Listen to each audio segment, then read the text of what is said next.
Hi everyone, ಎಲ್ಲರಿಗೂ ನಮಸ್ತೆ. ನಮ್ಮ ಅಡುಗೆ ನಿಮ್ಮ ರುಚಿಗೆ ಸ್ವಾಗತ. ಸ್ವಲ್ಪ ಚಿರೋಟಿ ರವೆ ಮತ್ತು 1 ಕಪ್ನಷ್ಟು ಎಲೆಕೋಸು ಇದ್ದರೆ ಈ ಒಂದು ಸ್ನ್ಯಾಕ್ಸ್ ಮಾಡಿ ನೋಡಿ. ಈ ಮಳೆಗಂತೂ ಸೂಪರ್ ಆಗಿರುತ್ತೆ. ಮಕ್ಕಳಿಗೆ ಕೂಡ ಇಷ್ಟ ಆಗುತ್ತೆ, ಮನೆಯಲ್ಲಿ ಎಲ್ಲರಿಗೂ ಇಷ್ಟ ಆಗುತ್ತೆ. ಬನ್ನಿ ಮಾಡೋದು ಹೇಗೆ ಅಂತ ನೋಡೋಣ. ವಿಡಿಯೋ ಇಷ್ಟ ಆದರೆ ಲೈಕ್ ಮಾಡಿ, ಶೇರ್ ಮಾಡಿ, ಹಾಗೆಯೇ ಚಾನಲ್ಗೆ ಸಬ್ಸ್ಕ್ರೈಬ್ ಮಾಡ್ಕೊಳ್ಳಿ.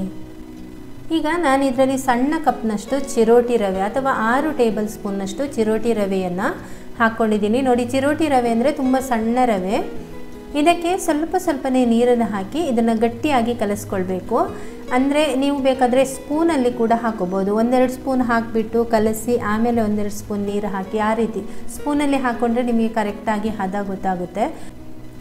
ಅಂದರೆ ಈ ರವೆ ಸ್ವಲ್ಪ ಸಾಫ್ಟ್ ಆದರೆ ಸಾಕು, ಅದಕ್ಕೋಸ್ಕರ ನೀರು ಹಾಕೋದು ಅಷ್ಟೇ. ತೆಳ್ಳಗೆ ಮಾಡಲಿಕ್ಕೆ ಹೋಗಬೇಡಿ. ಇದೇ ಥರ ಗಟ್ಟಿಯಾಗಿ ಕಲಿಸ್ಕೊಂಡು ಒಂದು ಕಡೆ ಇಟ್ಕೊಳ್ಳಿ. ಚಿರೋಟಿ ರವೆ ಇಲ್ಲ ಅಂದರೆ ಉಪ್ಪಿಟ್ಟು ರವೆಯನ್ನು ಕೂಡ ಬಳಸ್ಬೋದು. ಅದನ್ನು ಒಂದೆರಡು ಸರ್ತಿ ಮಿಕ್ಸಿಯಲ್ಲಿ ತಿರುಗಿಸಿದರೆ ಆಯಿತು.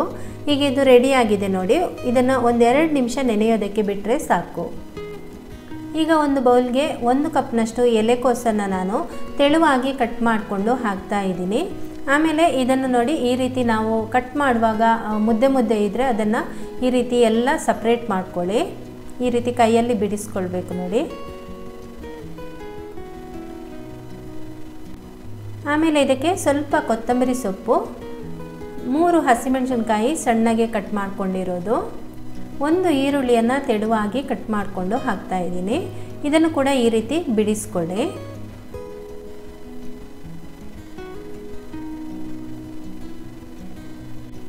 ನಂತರ ಇದಕ್ಕೆ ಅರ್ಧ tea ಸ್ಪೂನ್ನಷ್ಟು garam masala powder, 3/4 tea ಸ್ಪೂನಷ್ಟು ರೆಡ್ ಚಿಲ್ಲಿ ಪೌಡರ್, ಅರ್ಧ ಟೀ ಸ್ಪೂನ್ ಜೀರಿಗೆ, 1/4 ಟೀ ಸ್ಪೂನಷ್ಟು ಅಜ್ವೈನ್ ಅಥವಾ ಓಂ ಕಾಳು, ರುಚಿಗೆ ತಕ್ಕಷ್ಟು ಉಪ್ಪು, ಇವಿಷ್ಟನ್ನು ಸೇರಿಸಿ ಈಗ ನೆನೆ ಹಾಕಿಟ್ಟಿರುವಂತಹ ನಾವು ಚಿರೋಟಿ ರವೆ ಇತ್ತಲ್ವ, ಅದನ್ನು ಕೂಡ ಸೇರಿಸ್ಕೊಳ್ತಾ ಇದ್ದೀನಿ.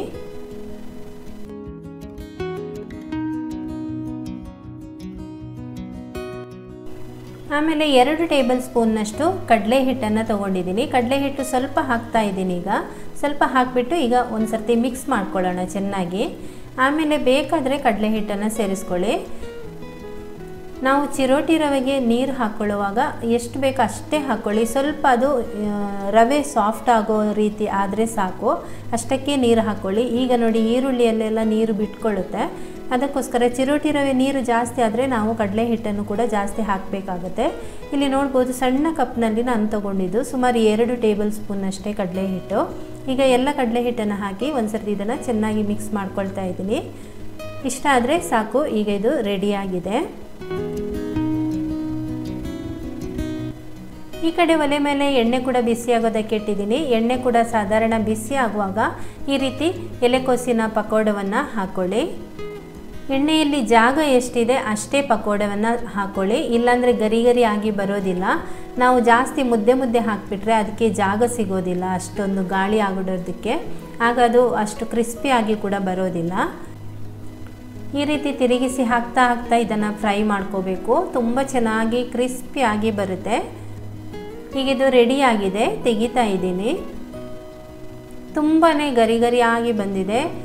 ನೋಡ್ಬೋದು ನೀವು, ಕಲರ್ ಕೂಡ ಎಷ್ಟು ಚೆನ್ನಾಗಿದೆ, ರುಚಿ ಕೂಡ ಅಷ್ಟೇ ಚೆನ್ನಾಗಿರುತ್ತೆ. ಸ್ವಲ್ಪ ಎಲೆಕೋಸು ಮತ್ತು ಸ್ವಲ್ಪ ಚಿರೋಟಿ ರವೆಯಲ್ಲಿ 4 ಜನ ಆಗುವಷ್ಟು ತಿನ್ಬೋದು, ಅಷ್ಟಾಗುತ್ತೆ. ನಾನು 2 ಸರ್ತಿ ಮಾಡ್ಕೊಂಡಿದ್ದೀನಿ. ಇನ್ನೊಂದು ಸ್ವಲ್ಪ ಹಿಟ್ಟು ಉಳಿದಿದೆ, ಅದನ್ನು ನಾನು ನೆಕ್ಸ್ಟ್ ಮಾಡ್ಕೊಳ್ತೀನಿ. ಹಾಗೆಯೇ ಇಟ್ಟಿದ್ದೀನಿ. ಇಷ್ಟೇ 2 ಸರ್ತಿ ಮಾಡ್ಕೊಂಡಿದ್ದೀನಿ. ಈಗ ಖಂಡಿತ ನೀವು ಇದನ್ನು ಮನೇಲಿ ಟ್ರೈ ಮಾಡಿ. ಮಕ್ಕಳು ಸ್ಕೂಲಿಂದ ಮನೆಗೆ ಬರುವಾಗ ಇದನ್ನು ಬೇಗನೆ ಮಾಡ್ಕೊಳ್ಬೋದು. ತುಂಬ ಬೇಗ ಆಗುವಂತಹ ರೆಸಿಪಿ, ಹಾಗೆಯೇ ತುಂಬಾ ರುಚಿಯಾಗಿರುತ್ತೆ. ಕ್ರಿಸ್ಪಿನೆಸ್ ಕೂಡ ನೋಡ್ಬೋದು ನೀವು. ನೋಡಿ ಎಷ್ಟು ಗರಿ ಆಗಿ ಬಂದಿದೆ ಅಂತ. ಒಳಗಡೆ ಈರುಳ್ಳಿ ಅದೆಲ್ಲ ಒಂದು ಸ್ವಲ್ಪ ಸಾಫ್ಟ್ ಇರುತ್ತೆ, ಮೇಲ್ಗಡೆ ತುಂಬ ಚೆನ್ನಾಗಿ ಗರಿ ಆಗಿ ಬರುತ್ತೆ, ಕುರುಮ್ ಅಂತ ಅನ್ನುವಷ್ಟು.